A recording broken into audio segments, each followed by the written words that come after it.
மே 3 முதல் உலகமெங்கும் Avni Cinemax Khushbu, Benz media ACS Arunkumar வழங்கும் சுந்தர் சியின் அரண்மனை 4 இசை ஹிப்ஹாப் தமிழா.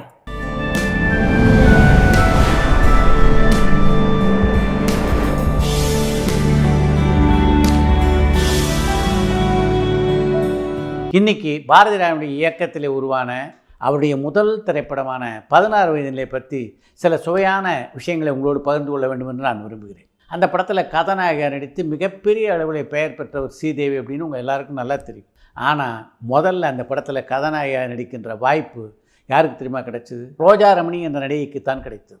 இந்த ரோஜா ரமணி, பக்த பிரகலாதா, இருமலல் போன்ற படங்கள் எல்லாம் குட்டி நட்சத்திரமாக நடித்திருப்பார். அதுக்கப்புறம் செம்பருத்தி அப்படின்ற ஒரு படத்துலையும் அவர் முக்கியமான பாத்திரத்தை நடித்தார். அவரை வச்சு தான் முதல்ல இந்த 16 வயதிலே படத்தை உருவாக்குவதாக இருந்தார் பாரதி ராஜா. அப்போ அவருடைய நண்பர்கள் விநியோகத்தில் எல்லாரும் சொன்னாங்க, எல்லாரும் புதுமுகமாக இருந்தால் எப்படி படம் வியாபாரம் ஆகும், நீங்கள் வேற ஒரு புதுமுகம், அதனால் தெரிந்த நட்சத்திரங்கள் வச்சு இந்த படத்தை எடுங்கன்ட்டு அவங்க அப்படி சொன்னதுக்கு பிறகு தான் அந்த படத்திலே கமல்ஹாசனை கதாநாயகனாக ஒப்பந்தம் செய்தார் பாரதி ராஜா. அதுக்கு பின்னால் ரஜினிகாந்த் அந்த படத்தில் இணைந்தார் அப்படின்னு உங்களுக்கு நல்லா தெரியும். இன்னொரு கூடுதல் தகவல் அந்த படத்தை பற்றி உங்களோடு பகிர்ந்து கொள்ள வேண்டும் என்று நான் விரும்புகிறேன். அந்த படத்தினுடைய டோட்டல் பட்ஜெட் எவ்வளோ தெரியுமா? 4,75,000 ரூபாய். இன்றைக்கி ஒரு படத்தினுடைய படப்பிடிப்பு நடைபெறுவதற்கு குறைஞ்சது, அதாவது ஷூட்டிங் எக்ஸ்பென்ஸ், காப்பி வாங்கி கொடுக்குறது, டீ வாங்கி கொடுக்குறது, கேரவன் சார்ஜ், பெட்ரோல் சார்ஜ், இது போன்ற செலவுகள் மட்டுமே மிகப்பெரிய படங்களுக்கு 15 லட்ச ரூபா ஆகுது, சாதாரண படங்களுக்கு 10 லட்ச ரூபா ஆகுது. இப்படி தினமும் நடக்கிற ஷூட்டிங் செலவில் பாதி தொகையில் எடுக்கப்பட்ட படம் தான் 16 வயதிலே. அப்படி 4,45 லட்ச ரூபா செலவில் எடுக்கப்பட்ட அந்த படம் எந்த அளவு பிரம்மாண்டமான வெற்றி அடைந்தது அப்படின்றது நான் சொல்லணுமா? ஜெமினி நேசன் கதாநாயகன் நடிக்க ஏவிஎம் நிறுவனம் தயாரித்த திரைப்படம் தான் ராமு.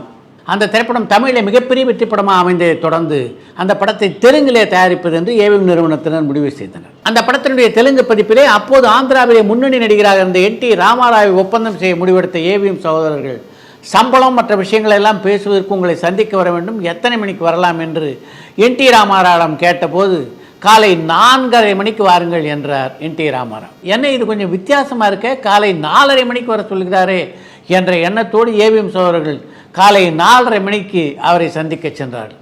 அந்த நேரத்தில் மேக்கப் போட்டுக்கொண்டு தயாராக இருந்தார் என் டி ராமாராவ். ராமுடைய தெலுங்கு பதிப்பில் நீங்கள் நடிக்க வேண்டும், உங்களுக்கு நாங்கள் எவ்வளோ சம்பளம் தரணும் என்று ஏவிஎம் நிறுவனத்தினர் கேட்டபோது, நான் இப்போ ஒரு படத்தில் நடிக்க 1 லட்ச ரூபா சம்பளம் வாங்குகிறேன், ஆனால் என்னுடைய முந்தைய 2 படங்கள் அவ்வளோவா சரியாக போகலை, அதனால் சம்பளத்தில் 10,000 ரூபா நான் குறைச்சிக்கிறேன், நீங்கள் 90,000 ரூபாய் கொடுத்தால் போதும் என்றார் என் டி ராமாராவ். அந்த காலத்தில் நடிகர்களுடைய பண்பாடு எப்படி இருந்துருக்கு பாருங்க. ஒரு படம் ஓடலை அப்படின்றதுனால தயாரிப்பாளர் கூட அவருடைய சம்பளத்தை குறைச்சிக்க சொல்லலை.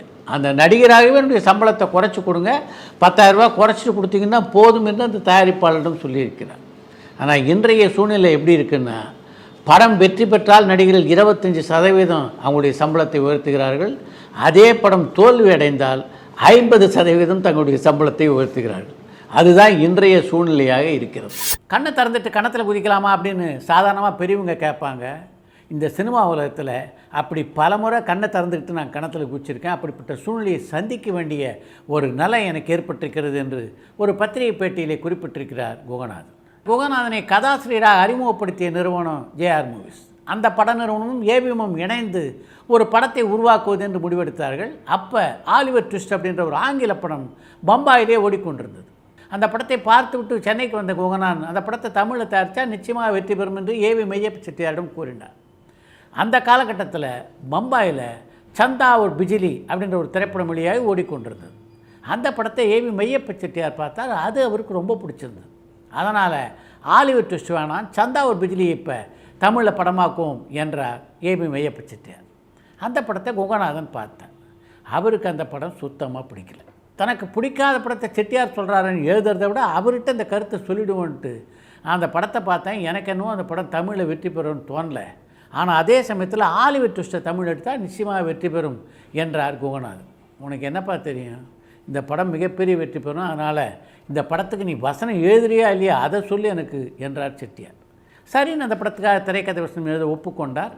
அப்போ கூட அவர் மனசுக்கு என்ன தோணுச்சுன்னா, சில மாற்றங்களை இந்த படத்தில் செஞ்சோம்னா நிச்சயமாக அந்த படம் வெற்றி பெறும், இல்லை ஓரளவுக்கு தோல்வியாக தவிர்க்கலாம் என்று தோன்றியது. அதன் காரணமாக அந்த சந்தா ஒரு பிஜிலியை அப்படியே தமிழுக்கு மாற்றாமல் கொஞ்சம் கொஞ்சம் திரைக்கதையிலே மாற்றங்களை செய்தார். இவர் செய்திருந்த மாற்றங்கள் அந்த படத்தை இயக்குவதாக இருந்த கிருஷ்ணமுஞ்சிக்கு பிடிச்சிருந்ததுனாலும் செட்டியார்ட்ட சொல்லாமல் அந்த மாற்றத்தை ஏற்றுக்கொள்ளக்கூடாது என்று எண்ணி அவர்கள் மையப்ப செட்டியார்ட்ட சந்தா ஒரு பிஜிலியை அப்படியே குகநாதன் எழுதலை, பல மாற்றங்களை அதில் செய்திருக்கிறார் என்ற தகவலை சொன்னார். இப்போ குகநாதன் அழைத்த மையப்ப செட்டியார், உன்னை யார் அதில் மாற்றத்தெல்லாம் செய்ய சொன்னாங்க, அந்த படத்தில் என்ன இருக்கோ அதை அப்படியே தமிழ் எழுதி கொடு என்றார். வேறு வழி இல்லாமல் அப்படியே எழுதி கொடுத்தார் குகநாதன். படம் முடிந்து படம் வெளியானது. குகநாதன் எதிர்பார்த்த மாதிரியே அந்த படம் வெற்றி பெறவில்லை. அந்த படம் வெற்றி பெறவில்லை அப்படின்ன உடனே மையப்ப செட்டியாருடைய நேர்மையை பாருங்கள். இப்போ குகநாதனை அழைத்தார். எப்படிப்பா அவனுக்கு அந்த படம் வெற்றி பெறாது அப்படின்னு முதல்லையே தோணிச்சு என்று கேட்டார். அவருக்கு என்ன பதில் சொல்வார் குகநாதன்? அதனால் மௌனமாக நின்றாலும் மையப்ப செட்டியார் என்னை மதித்து அந்த கேள்வி கேட்டார்ல, அது எனக்கு ரொம்ப பிடித்திருந்தது என்று குறிப்பிட்டிருக்கிறார் குகநாதன். இந்த சம்பவத்தை பற்றி குறிப்பிடும்போது கண்ணை திறந்து கொண்டே நான் கிணற்றில் குதித்த கதைகளில் இதுவும் ஒன்று என்கிறார் குகநாதன். நடிகர் தலைவர் சிவா கணேசனை பொறுத்த வரைக்கும் அவருடைய நடிப்பாற்றல் பற்றி பல பேர் பலவிதமாக பாராட்டியிருந்தாலும் இந்த வசனங்களை நினைவிலே வைத்துக்கொண்டு அவர் பேசுகின்ற ஆற்றல் பற்றி போற்றாதவர்களே இல்லை என்று சொல்லலாம். ஆனால் ஆரம்ப காலத்தில் அவர் அப்படி பேசுவதை பற்றி 2 முக்கியமான கலைஞர்களுக்கே சந்தேகம் இருந்தது. அந்த 2 பேர் யாருன்னா, தமிழ் சினிமாவிலே மிகச்சிறந்த திரைக்கதாசிரியர் என்று போற்றப்பட்ட ஜாவர் சீதாராமன் ஒருவர், இன்னொருத்தர் சிவாஜியை வைத்து பல திரைப்படங்களை இயக்கிய முக்தா சீனிவாசன். இவங்க 2 பேரும் அந்த நாள் என்ற திரைப்படத்திலே பணியாற்றி கொண்டிருந்தார். அந்த நாள் படத்திலே அந்த படத்தை இயக்கி எஸ் பாலச்சந்தருக்கு உதவி இயக்குநராக பணியாற்றி கொண்டிருந்தவர் தான் வி சீனிவாசன். படப்பிடிப்பு முடிந்து வீட்டுக்கு கிளம்பும்போது மறுநாள் எந்த காட்சியை படமாக்க போகிறார்களோ அந்த காட்சிக்கான சீன் பேப்பரை வாங்கி கொண்டு செல்வது சிவாஜியுடைய வழக்கம். மறுநாள் காலையில் செட்டுக்கு வருவார். அன்னைக்கு படமாக்க வேண்டிய காட்சியில் அவருக்கு 2 முறை படித்து காட்டுவாங்க. படித்து காட்டினவுடனே அந்த வசனத்தை அப்படியே பேசி விடுவார் சிவாஜி. இதில் ஜாவர் சீதாராமன் இருக்கார், அவருக்கு ஒரு சந்தேகம் இருந்தது. அவர் வீட்டுக்கு இந்த வசன காயத்தை வாங்கி போகிறார்ல, அப்போ இதை முழுசாக மனப்பாடம் பண்ணிடுறாருன்னு நினைக்கிறேன். மனப்பாடம் பண்ணிவிட்டு இங்கே நம்மளை ஒரு தரம் படிக்க சொல்லி இல்லை 2 தரம் படிக்க சொல்லி அப்படியே நினைவு வைத்து கொண்டு பேசுவது மாதிரி அவர் நடிக்கிறார் அப்படின்னு ஒரு கருத்தை சொன்னார் ஜாவர் சீதாராமன். 2 பேரும் அதை சோதித்து பார்த்து விடுது என்று முடிவு செய்தார்கள்.